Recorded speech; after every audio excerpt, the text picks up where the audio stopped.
Hi, എല്ലാവർക്കും പുതിയൊരിലേക്ക് സ്വാഗതം. നമ്മൾ ഇന്ന് ചെയ്യാൻ പോകുന്നത് മത്തി വെച്ചിട്ടുള്ള ഒരു ഐറ്റമാണ്. നമ്മൾ ഇന്ന് ചെയ്യാൻ പോകുന്നത് മത്തി തിളപ്പിച്ചതാണ് ചെയ്യാൻ പോകുന്നത്.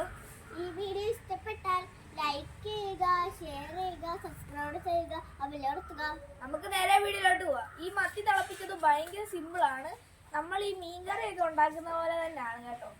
അപ്പോൾ ഇതിനകത്ത് നമ്മൾ ഉള്ളിയൊന്നും ഇടത്തില്ല. എന്നിട്ട് അങ്ങനെയാണ് നമ്മൾ മത്തി തിളപ്പിച്ചുണ്ടാക്കുന്നത്. അപ്പോൾ എങ്ങനെ ഉണ്ടാക്കുന്നത് നോക്കാം. ഇന്നത്തെ വീഡിയോയിൽ നമ്മളത് ഈ ചെറിയ ചാളയൊന്ന് തിളപ്പിച്ചെടുക്കാൻ പോവുകയാണ്. വളരെ എളുപ്പം നമുക്ക് ചെയ്യാൻ പറ്റുന്ന ഒരു റെസിപ്പിയാണ് ഇന്നത്തെ വീഡിയോ. അതിന് വേണ്ടിയിട്ട് നമ്മളത് ഒരു കഷ്ണം ഇഞ്ചി എടുത്തിട്ടുണ്ട്, ഒരു 5 വെളുത്തുള്ളി എടുത്തിട്ടുണ്ട്, ഒരു 3 പച്ചമുളക്, ഒരു തക്കാളി. ആദ്യം തന്നെ നമുക്ക് ഈ 3 ഇൻഗ്രീഡിയൻസും കൂടി ഒന്ന് ചതച്ചെടുക്കാം.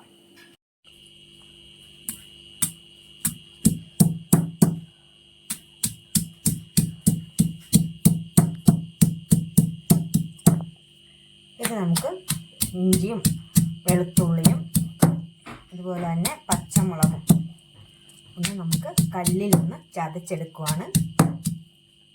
ഇതിനകത്ത് ഉള്ളി ചേർക്കുന്നില്ല.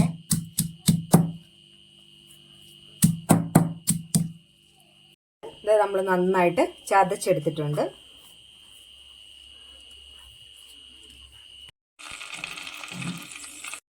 നമ്മുടെ ചട്ടി ചൂടായിട്ടുണ്ട്. നമുക്ക് കടുക് ഇട്ട് കൊടുക്കാം.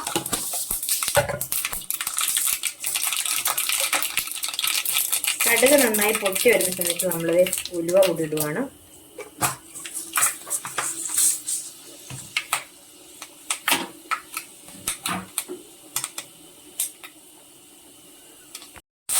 ഇനി നമുക്കിതിലേക്ക് നമ്മൾ ഈ ചതച്ച് വെച്ചിരിക്കുന്ന ഇതെല്ലാം കൂടി ഒന്ന് നന്നായിട്ടിട്ടൊന്ന് വഴറ്റാം.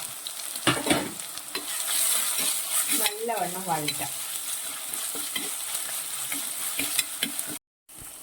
ഇതിപ്പോൾ ഒന്ന് വഴണ്ട് വരുന്ന സമയത്ത് നമ്മൾ ഇതിലേക്ക് നമ്മൾ വെള്ളത്തിലിട്ടിരിക്കുന്ന ഒരു 3-4 കഷ്ണം പുളിയും കൂടി ചേർക്കുവാണ്. നന്നായിട്ട് വഴറ്റണം. വെച്ചിരിക്കുന്ന തക്കാളി നമ്മൾ വളരെ ചെറുതായിട്ട് ഇങ്ങനെ അരിയുവാണ്. ഏറ്റവും ചെറുതായിട്ട് അരിഞ്ഞെടുക്കുവാണ്. എത്രത്തോളം ചെറുതാക്കാവോ അത്രത്തോളം ചെറുതാക്കി അരിയുക.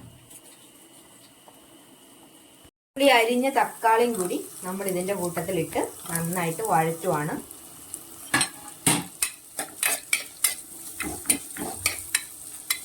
നന്നായിട്ടൊന്ന് വഴണ്ട് വരട്ടെ. നമുക്കിതിലേക്ക് ഉപ്പിട്ട് കൊടുക്കാം.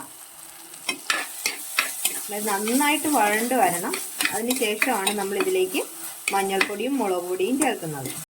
ഒരു സ്പൂണ് മഞ്ഞൾപ്പൊടി ചേർക്കുവാണ്.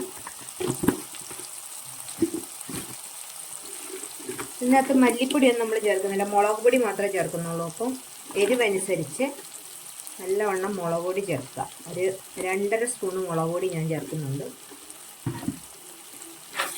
നന്നായി മുളക് പൊടിയും ഇതെല്ലാം കൂടി നന്നായിട്ട് വഴറ്റണം. ഇത് വഴറ്റിയ ശേഷം നമ്മളിതിലേക്ക് കുറച്ച് വെള്ളം നമ്മൾ അധികം ചേർക്കത്തില്ല, കുറച്ച് വെള്ളം ചേർക്കുവാണ്.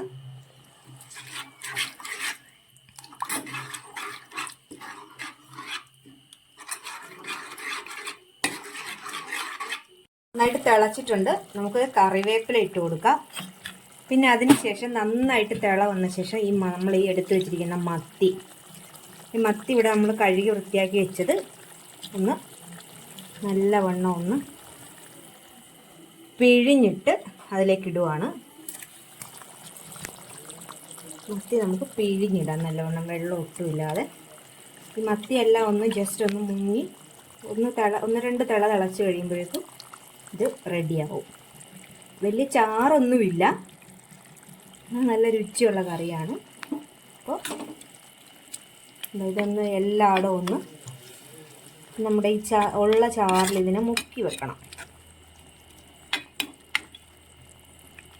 ഇങ്ങനെയാണ് മത്തി. നമ്മൾ ഉള്ളി മറ്റേ സാധാരണ നമ്മൾ ചെറുള്ളിയൊക്കെ ഇടുമ്പോൾ വേറൊരു ടേസ്റ്റാണ്. ഇതിപ്പോൾ ഉള്ളിയുടെ ടേസ്റ്റില്ല, വെളുത്തുള്ളിയുടെയും പച്ചമുളകും ഇഞ്ചി മാത്രമാണ് ചേർത്തിരിക്കുന്നത്.